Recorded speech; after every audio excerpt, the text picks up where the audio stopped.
नमस्कार मंडळी, कसे आहात तुम्ही सगळे? यूट्यूबवरील अमृताचे डोही या माझ्या आध्यात्मिक चॅनलमध्ये मी तुम्हा सगळ्यांचं मनापासून स्वागत करते. मी संध्या सप्रे. आपण बृहदारण्यक उपनिषद बघत आहोत. आज बृहदारण्यक उपनिषदाचा शेवटचा भाग म्हणजे एपिसोड 9 मी इथे सादर करते. परंतु त्यापूर्वी मी मंगलाचरण म्हणून कार्यक्रमाला सुरुवात करते.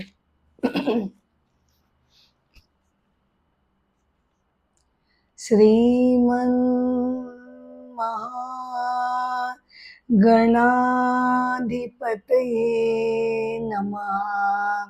वक्रतुंड महाकाय सूर्यकोटि समप्रभ निर्विघ्नं कुरु मे देव सर्वकार्येषु सर्वदा.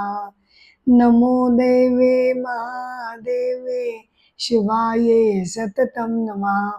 नमः प्रकृते भद्राये नियतः प्रणतास्मताम्. कृष्णाय वासुदेवाय हरये परमात्मने प्रणतक्लेशनाशाय गोविंदाय नमो नमः.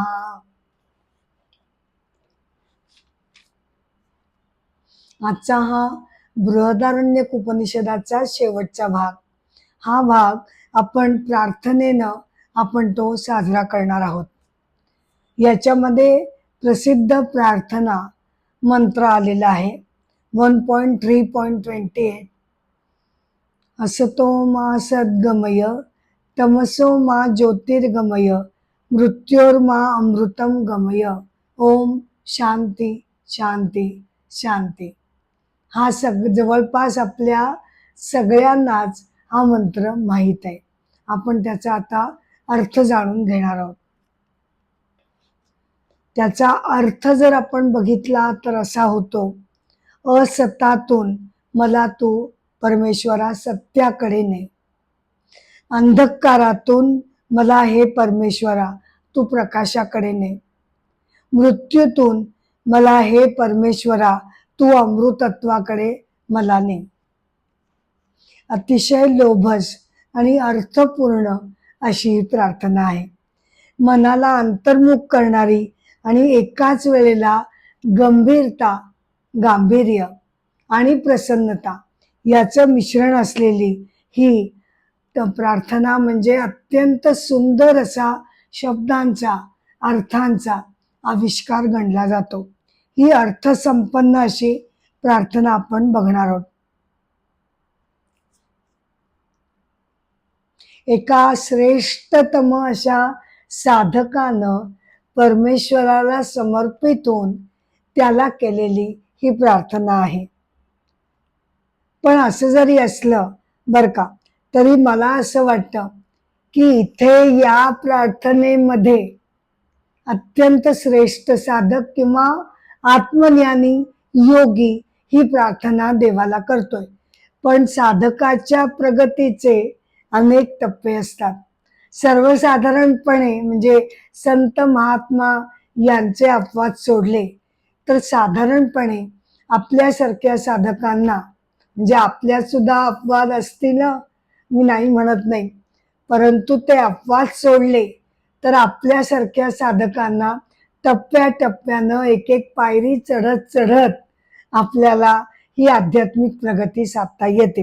आणि त्यामुळे आपल्याला त्या त्या स्तराप्रमाणे आपण परमेश्वराजवळ आपलं मागणं मागत असतो. आदि शंकराचार्य यांच्यासारख्या अत्यंत श्रेष्ठ महात्म्यानं या प्रार्थनेवर काय भाष्य केलंय ते आपण बघूया. म्हणजे इथे जो साधक आहे तो साक्षात ईश्वर स्वरूप आहे, अत्यंत थोर महात्मा आहे आणि त्यानं त्या प्रार्थनेचा अर्थ आपल्याला काय उलगडून सांगितलाय ते आपण बघूया. त्यांच्या मताप्रमाणे बर का, असत म्हणजे काय? असत म्हणजे केवळ असत्य असा त्याचा अर्थ होत नाही. असत म्हणजे ते या अर्थानं म्हणतात की संसार हा असत आहे, म्हणजे संसार हा क्षणभंगूर आहे, विनाशी आहे. संसारातील प्रत्येक गोष्ट ही बदलणारी आहे. अशा अर्थाने असत हा शब्द आपण वापरायला हवा. सूर्य चंद्र भले का होईना, भले लाखो वर्ष ते असतील, परंतु तरी सुद्धा जगतातील प्रत्येक गोष्टीला कधी ना कधीतरी अंत त्याचं होणं हे टळलेलं नाही. या अर्थानं जगत पूर्णपणे विनाशी आहे, म्हणजेच ते असत आहे. आणि असत याचा दुसरा अर्थ त्यांनी घेतलाय मृत्यू. पण मृत्यू म्हणजे शारीरिक मृत्यू असा अर्थ न घेता ते म्हणतात अज्ञानरूपी अंधकार म्हणजे सुद्धा एक प्रकारचा मृत्यूच आहे. मग सत म्हणजे काय? तर सत म्हणजे परमतत्व, परब्रह्म तत्व. जगताला लाखो ब्रह्मांडांना तोलून धरणार हे जे चैतन्य ऊर्जा तत्व आहे, ज्याला आपण परब्रह्म तत्व म्हणतो, ते परब्रह्म तत्व केवळ आणि केवळ हे सत मानता येईल. ते अविनाशी आहे, ते अविकारी आहे, ते अज आहे, म्हणजे त्याला जन्म नाही, त्याला मरण नाही, आणि अपरिवर्तनीय आहे. चिरंतन आहे. आज आहे, काल होतं, उद्या असेल, असेलच असेल. जरी त्याच्यावरची तोलून धरलेली, त्याच्या पायावर उभी असलेली जगत ब्रह्मांड जरी कोलमडून पडली तरी सुद्धा त्याला त्याचा फरक पडत नाही, कारण तो सगळ्यांना आपल्या अस्तित्वाचा पाया आपल्याला देतो. आपण प्रत्येक जण आपलं जे एक्झिस्टन्स आहे ते एक्झिस्टन्स आपण उचणं, त्याच्याकडून एक्झिस्टन्सचं म्हणजे सत्वाचं, अस्तित्वाचं हे एक्झिस्टन्स आपण त्याच्याकडून घेत असतो. तो मूलभूत एक्झिस्टन्सचा पाया आहे. म्हणजेच असत कडून हे परमेश्वरा मला सतकडे नाही, म्हणजे याचा अर्थ काय होईल? तर शंकराचार्यांच्या दृष्टीनं याचा अर्थ असा होतो की आपलं व्यक्तीचं शरीर आणि मन हे कसं आहे? हे सुद्धा विनाशी आहे, बदलणारं आहे, क्षणभंगूर आहे. आणि माझं खरं स्वरूप कसं आहे? माझं खरं स्वरूप माझ्या शरीराच्या आतमध्ये बसलेलं परमतत्व जे अविनाशी आहे, ते खरं म्हणजे माझं प्रत्यक्षात असं सत्य स्वरूप आहे. त्यामुळे असतकडून सतकडे नाही, म्हणजे शरीर आणि मनानं बनलेली मी, ज्याच्याशी मी अत्यंत एकरूप झालेली आहे. का? कारण शरीर म्हणजेच मी, मन म्हणजेच मी, हे माझं समीकरण अगदी पक्केपणे माझ्या डोक्यामध्ये ठसलेलं आहे. त्यामुळे जे प्रत्यक्षामध्ये खरं तर कधी ना कधी नष्ट होणारे ते असत आहे, ज्याला मी मानते ते असत आहे. आणि सत काय आहे? सत त्यातलं आतलं गाभा आहे, जो सत म्हणून गणला जातो.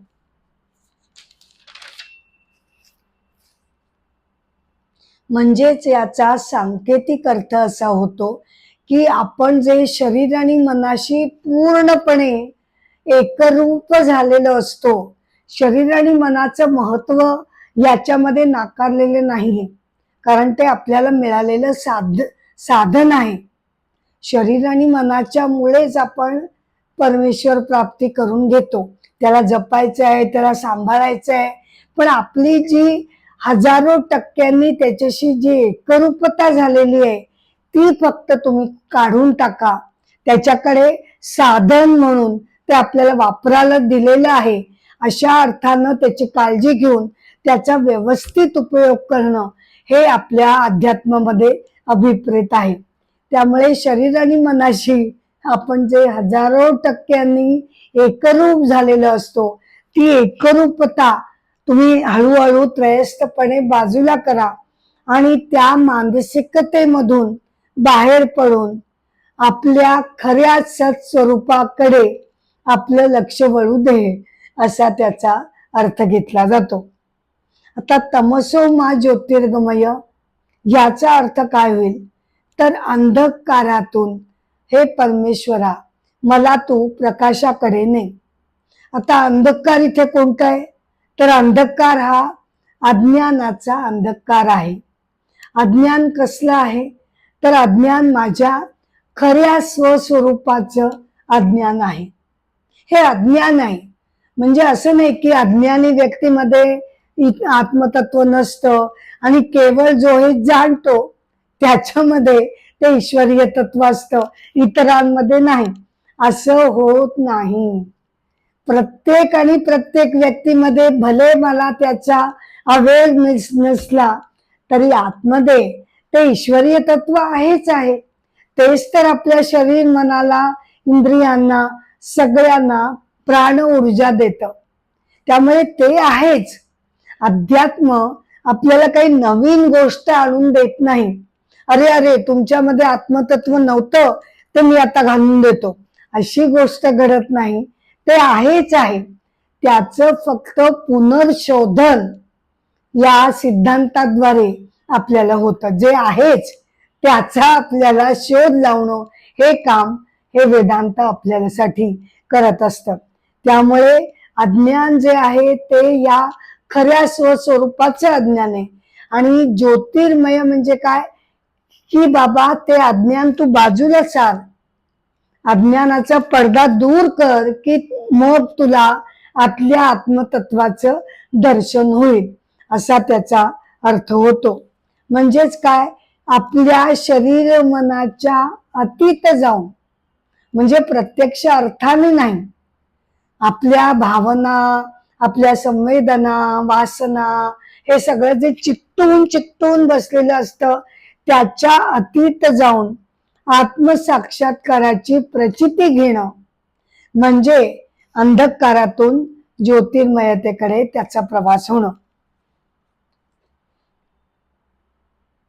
आता मृत्योर्मा अमृतम गमय याचा अर्थ मग काय करता येईल तर आदि शंकराचार्य असं म्हणतात की मी म्हणजे केवळ शरीर आणि मन असून माझं खरं स्वरूप आत्मतत्व आहे.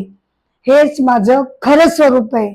या आत्मसाक्षात्कारानं या प्रचितीनं आपल्यातील ईश्वरीय तत्वाची ओळख पटून आत्मसाक्षात्कारानं जेव्हा साधक मृत्यूच्या अतीत जातो, म्हणजे प्रत्यक्ष मृत्यूच्या नाही, कारण आत्मज्ञानी जरी झाला तरी शरीराचा मृत्यू हा सगळ्यांना अटळ आहे. त्यामुळे प्रत्यक्ष मृत्यू आपल्याला कोणालाच टाळता येत नाही.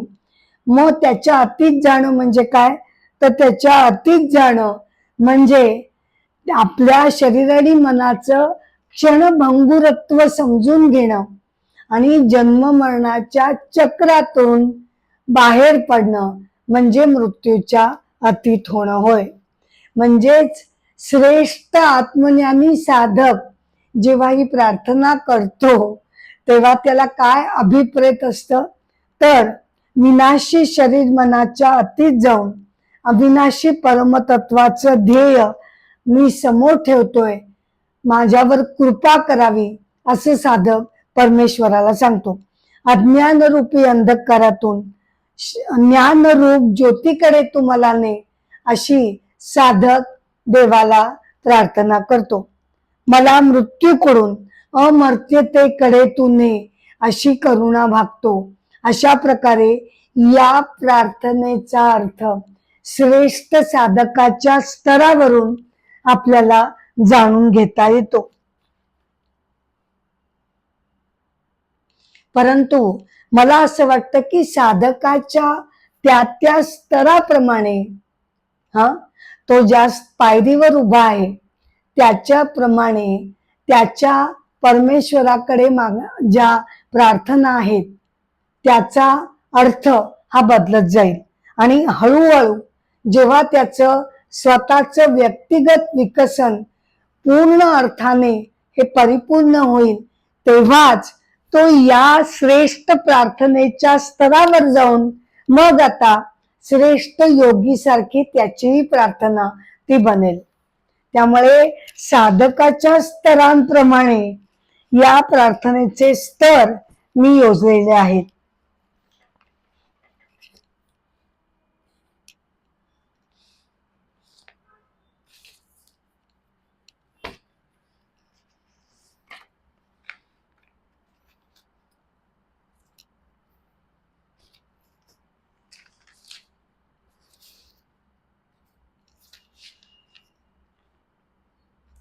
त्यामुळे या प्रार्थनेमध्ये गणला गेलेला जो श्रेष्ठ स्तर आहे तो साधकाच्या जीवनशैलीप्रमाणे हळूहळू त्याचा स्तर उंचावत जातो आणि मग अखेरीला त्या प्रार्थनेच्या स्तरावर जेव्हा तो येऊन पोचतो तेव्हा खऱ्या अर्थानं त्याची ती प्रार्थना स्वतःची होते. पहिला स्तर कोणता आहे तर पहिला स्तर संसारी गृहस्थाचा, संसारी व्यक्तीचा हा पहिला स्तर आहे. म्हणजे देवावर श्रद्धा नसते का? असते, परंतु ती श्रद्धा कर्मकांडात्मक तेवढ्या पुरतीच असते. मला माझ्या या संसारामध्ये ज्या ज्या अडचणी येतात किंवा मला काही इच्छा असतात त्या सगळ्या पूर्तींसाठी म्हणून ईश्वरावर जरी ती मनापासून श्रद्धा असली तरी संसाराशी निगडीत ती सध्या श्रद्धा असते. जेव्हा संसारी साधक तेव्हा विकारांच्या आणि संसाराच्या पाशामध्ये अडकलेला असतो, नाही का? आपल्याला राग, लोभ, द्वेष, मत्सर हे विकार आपल्याला छळत असतात आणि संसाराच्या अनेक अडीअडचणी ज्या आपण स्वतः सुद्धा बऱ्याच वेळेला मनानं क्रिएट करतो आणि बऱ्याच वेळा त्या अडचणी आपल्या समोर जेव्हा येतात तेव्हा आपण त्या संसारामध्ये अगदी पूर्णपणे जेव्हा गुरफटलेलो असतो तेव्हा अशा स्तरावरून मी काय प्रार्थना करेन, त्याचा अर्थ मी काय करेन तर मी तेव्हा असं म्हणेन असतो मा सद्गमय. याचा अर्थ तेव्हा काय होईल तर इथे असत म्हणजे काय तर असत म्हणजे माझ्या व्यवहारामध्ये खोटेपणा घडू नये, माझ्या हातून पापकर्म घडू नये, मी कुणाची फसवणूक करता कामा नये. अशा ज्या व्यवहारातल्या ज्या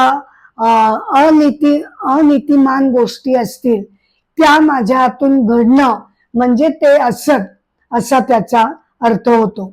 आणि सत म्हणजे काय अर्थ होईल तर पुण्यशील धर्मशील वागणं म्हणजे सत. म्हणजे मी परमेश्वराला काय प्रार्थना करीन तर मी पाप कर्मांच्या अतीत जाऊन नीती धर्माचं माझ्या हातून योग्य त्या प्रकारे धर्मशील वर्तन माझ्या हातून घडावं अशी माझ्यावर तू कृपा कर. असा असतकडून सतकडे जाण्याचा ही प्रार्थना त्याचा अर्थ होईल. मग तमसो मा ज्योतिर्गमय हा संसारी माणूस त्याचा काय अर्थ घेईल तर तमस म्हणजे अन्याय करणं, मनामध्ये दंभ असणं, स्वतःबद्दल अहंकार असणं, तो कुरवाळत राहणं, लोकांसमोर त्याचं प्रदर्शन करणं म्हणजे तम प्रवृत्ती. आणि ज्योती म्हणजे काय होईल सात्विक, विनयशील आणि नम्रपणे वागणं. मग मी काय म्हणेन की बाबा तमसो मा ज्योतिर्गमय म्हणजे या समाजामध्ये वावरताना माझ्या हातून माझ्या अहंकारापोटी दुसऱ्यावर मी अन्याय करता कामा नये.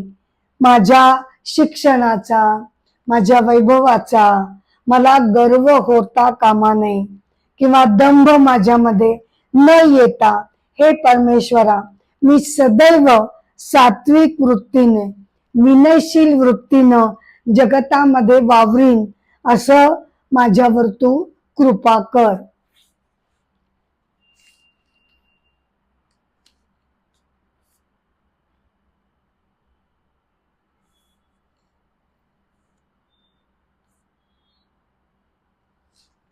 आता दुसरा स्तर जो आहे तो संसारी पहिला आपण स्तर बघितला संसाराच्या जाळ्यामध्ये गुरफटलेला. पण ही स्थिती काही कायम राहत नाही.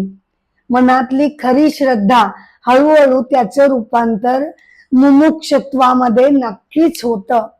म्हणजे काय की हळूहळू त्याला ईश्वराबद्दलच्या साक्षात्काराची, त्याचं खरं स्वरूप जाणून घेण्याची मनापासून त्याला ओढ लागते. ती ओढ त्याच्या मनात जेव्हा निर्माण होते तेव्हा त्याच्यातलं मुमुक्षत्व जाग झालं असं आपण म्हणतो.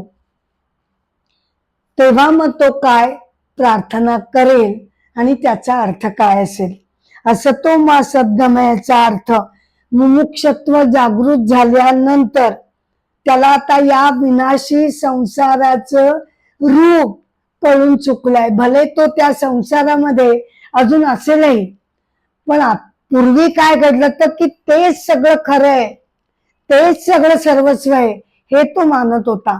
आता त्यातून तो बाहेर पडलाय आणि जरी तो संसारात असला तरी सुद्धा तो परमेश्वराजवळ काय प्रार्थना करेल की बाबा रे परमेश्वरा, संसारामध्ये मी निर्लेप आणि स्थितप्रज्ञ वृत्तीनं माझी सगळी कर्तव्य कर्म, माझ्या जबाबदाऱ्या माझ्या हातून पार पाडाव्यात. त्या व्यवस्थितपणे मी करू दे आणि संसाराच्या अतीत असलेल्या परमेश्वर तत्वाची माझी आस तू माझी पूर्ण करावीस अशी त्याची प्रार्थना होईल. तमसो मा ज्योतिर्गमय, तेव्हा तो काय म्हणेल की राग लोभ द्वेष मत्सर यात माझ्या तमरूप विकारांना जिंकून मी सत्वशील वर्तन माझ्या हातून घडावं असा मला तू कृपा आशीर्वाद दे. मृत्योर्मा अमृतम गमय, यासाठी जो संसारी पहिला स्तर आहे तो काय म्हणेल मृत्योर्मा अमृतम गमय, तो म्हणेल की मी एक साधा संसारी मर्त्य माणूस आहे, मला त्यामुळे मृत्यूची अतिशय भीती वाटते. त्या भीतीला ओलांडून माझ्या सत्कर्मांमुळे तू कृपया मला शांत मरण द्यावस अशी मी तुझ्याकडे प्रार्थना करतो. या पहिल्या स्तरावरील संसारी माणसाचं हे मागणं असू शकेल. आणि दुसऱ्या स्तरावर जेव्हा तो हळूहळू पोचतो, परमेश्वराची खरी आस लागते, तेव्हा तो काय म्हणेल, तो म्हणेल माझ्या शरीराचा मृत्यू तर अटळ आहे हे मी आता जाणलंय, त्यामुळे मी मृत्यूला धैर्यानं सामोरं जाण्याचं मला सामर्थ्य तू मला द्यावस अशी मी प्रार्थना करतो. आणि माझ्या सत्कर्मांनी बर का, माझ्या सत्कर्मांनी तू मला मृत्यूनंतरची स्वर्गगती द्यावीस अशी मनापासून प्रार्थना मी तुला करत आहे.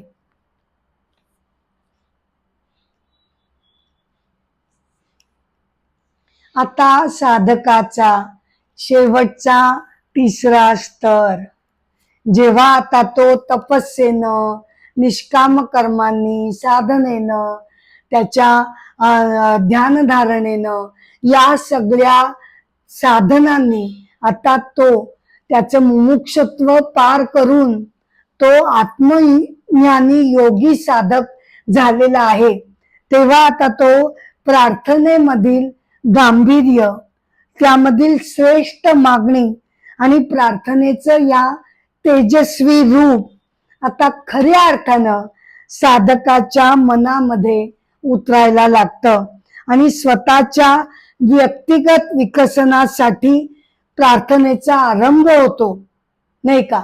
पहिल्यांदी आधी स्वतःचं व्यक्तिमत्व मन बुद्धी शुद्ध करणं या धडपडीमध्ये तो असतो, त्याचा प्रार्थनेचा तो आरंभ होतो.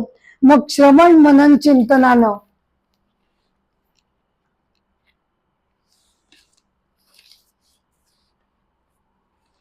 तपस्या साधना करत करत साधकाला आत्मसाक्षात्कार होऊन त्याचं जीवन खऱ्या अर्थाने सुफल संपन्न होतो.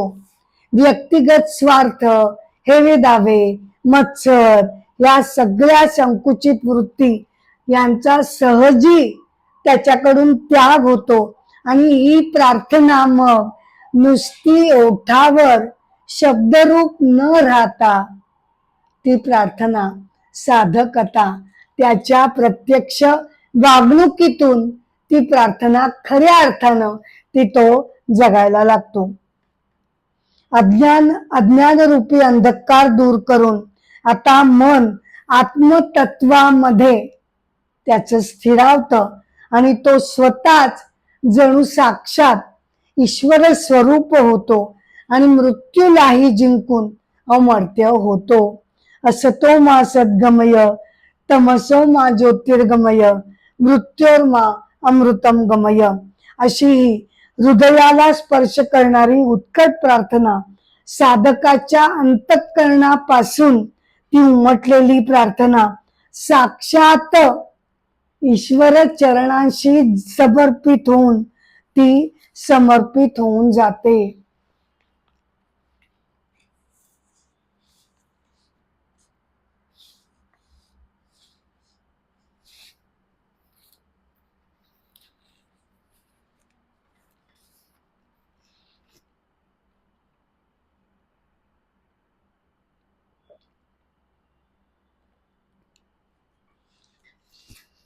इथे मला एक संत कथा तुम्हाला सांगावीशी वाटते. संत तुलसीदास. संत श्रेष्ठ तुलसीदास हे एक महान भक्तिमय असे भारतीय संत होते. जन्म 1511, मृत्यू 1622, म्हणजे 111 वर्षांचं दीर्घायुष्य या तपस्वी संत महात्म्याला लाभलेलं होतं. राजापूर उत्तर प्रदेश इथे त्यांचा जन्म झाला. मृत्यू वाराणसी येथे झाला. आई हुलसी देवी आणि वडील आत्माराम दुबे. गुरु नरहरिदास. पत्नीचं नाव रत्नावली. जन्माच्या वेळी असे आख्यायिका सांगितली जाते की बर का जन्माच्या वेळेला त्यांच्या मुखामध्ये दात होते आणि त्यांनी राम राम असं नाव घेतलं, त्यामुळे त्याचं नाव रामबोला असं म्हटलं गेलं, त्याला म्हटलं गेलं. त्यांनी भारतभर भ्रमणयात्रा केली. समाजामध्ये एकोपा टिकण्यासाठी राहण्यासाठी त्यांनी अतिशय मनापासून तळमळीनं प्रयत्न केले. त्यांनी रामलीला नाट्य प्रकाराची सुरुवात केली. बर का, रामलीला या नाट्य प्रकाराची त्यांनी सुरुवात केली. काशी इथे श्री रामचरित मानस हा अत्यंत जगप्रसिद्ध असा ग्रंथ किंवा महाकाव्य त्यांनी रचलं. हनुमान चालीसा ही सुद्धा त्यांचीच रचना आहे. प्रत्यक्ष रामांनी त्यांना रामचरित मानस लिहिण्याची आज्ञा केली असं म्हटलं जातं. त्यांनी संस्कृत मध्ये असलेलं रामायण हे अवधी भाषेमध्ये रामचरित मानस यामध्ये रूपांतरित केलं. त्यांना महर्षी वाल्मिकींचा अवतार मानला जातो.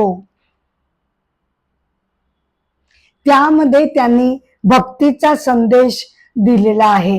हे रामचरित मानस अत्यंत रसाळ, भक्तिमय, रसमय अशा भाषेमध्ये त्यांनी लिहिलेलं आहे. हे काव्य अभिजात काव्य मानलं जातं. त्यांनी वाराणसीमध्ये संकटमोचन हनुमानाचं मंदिर उभारलं. जागतिक साहित्यामध्ये बर का, केवळ भारतामध्येच नाही तर जागतिक साहित्यामध्ये त्यांची एक महान कवी म्हणून त्यांची गणना केली जाते.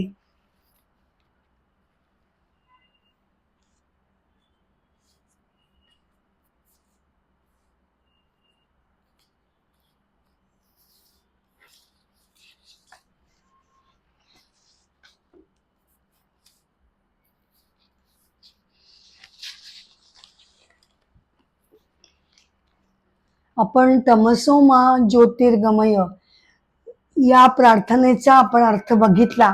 आता बृहदारण्यक उपनिषदामधली एक अत्यंत गोड सुंदर अप्रतिम कथा मी इथे सादर करते. उपनिषदाचा शेवट मी या कथेनं करणार आहे. एकदा एका भेटीमध्ये बर का, आपल्याला आतापर्यंत माहिती झालेलंच आहे की महर्षी याज्ञवल्क हा राजा जनकाला वारंवार भेटत असे, त्यांची गाठभेट होत असे, त्यांचे अनेक संवाद पण घडलेले आहेत. त्यामुळे महर्षी याज्ञवल्कांनी जनक राजाला एकदा वर देऊ केला होता की तेव्हा राजा जनकानं त्यांना असं म्हटलं की मला इच्छित प्रश्न तुम्हाला विचारण्याची अनुमती द्यावी, असा वर मी आपल्याकडे मागेन बर का. त्याप्रमाणे एकदा जेव्हा त्यांची भेट झाली तेव्हा राजा जनकानं म्हटलं की मला एक प्रश्न विचारायचा आहे, तो मी आपल्याला विचारू शकतो का? याज्ञवल्क ऋषी म्हणाले, ठीक आहे, विचार. जनक राजानं विचारलं की व्यक्तीला व्यवहार करण्यासाठी कोणता प्रकाश उपयोगी पडतो? म्हणजे समाजामध्ये वावरताना कोणत्या प्रकाशाची गरज असते की ज्यामुळे सगळे व्यवहार होतात? तेव्हा महर्षी म्हणाले, सूर्यामुळे. सूर्य अस्ताला गेल्यानंतर चंद्रप्रकाशात. चंद्र नसताना राजानं विचारलं, अग्नीच्या प्रकाशाद्वारे मनुष्य व्यवहार करू शकतो. आणि अग्नी विझला की मग राजानं विचारलं, अग्नी विझला की वाणीच्या सहाय्यानं तो व्यवहार करू शकतो.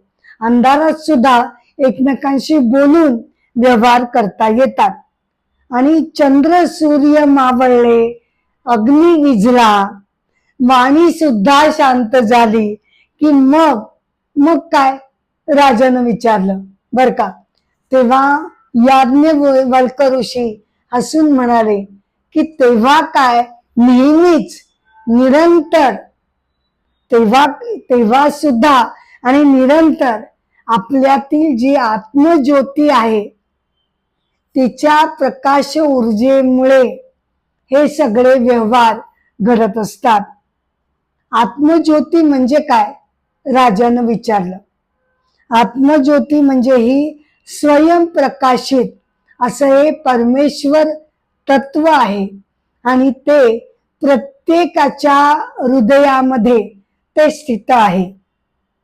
त्याच्यामुळे शरीराला, मनाला, इंद्रियांना कार्य करण्याची ऊर्जा त्याच्यामुळे मिळते.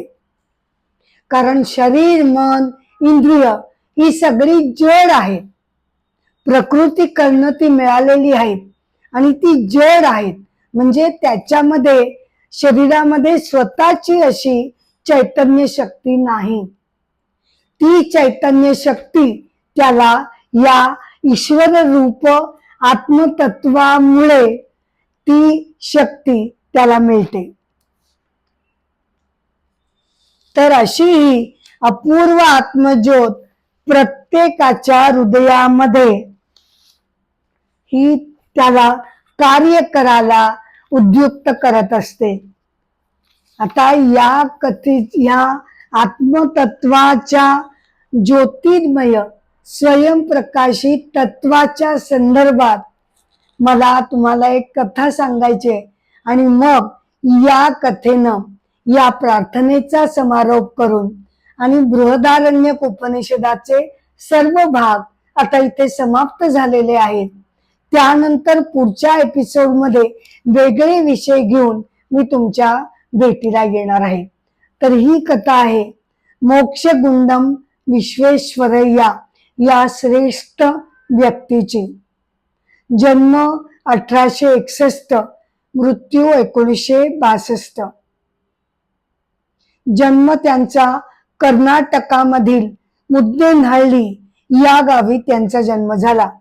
त्यांच्या स्मृती प्रित्यर्थ बर का, त्यांच्या स्मृती प्रित्यर्थ प्रत्येक वर्षी आपल्या देशामध्ये त्यांचा जन्मदिवस जो 15 सप्टेंबर आहे तो जन्मदिवस हा अभियंता दिन किंवा इंजिनियर्स डे म्हणून साजरा केला जातो.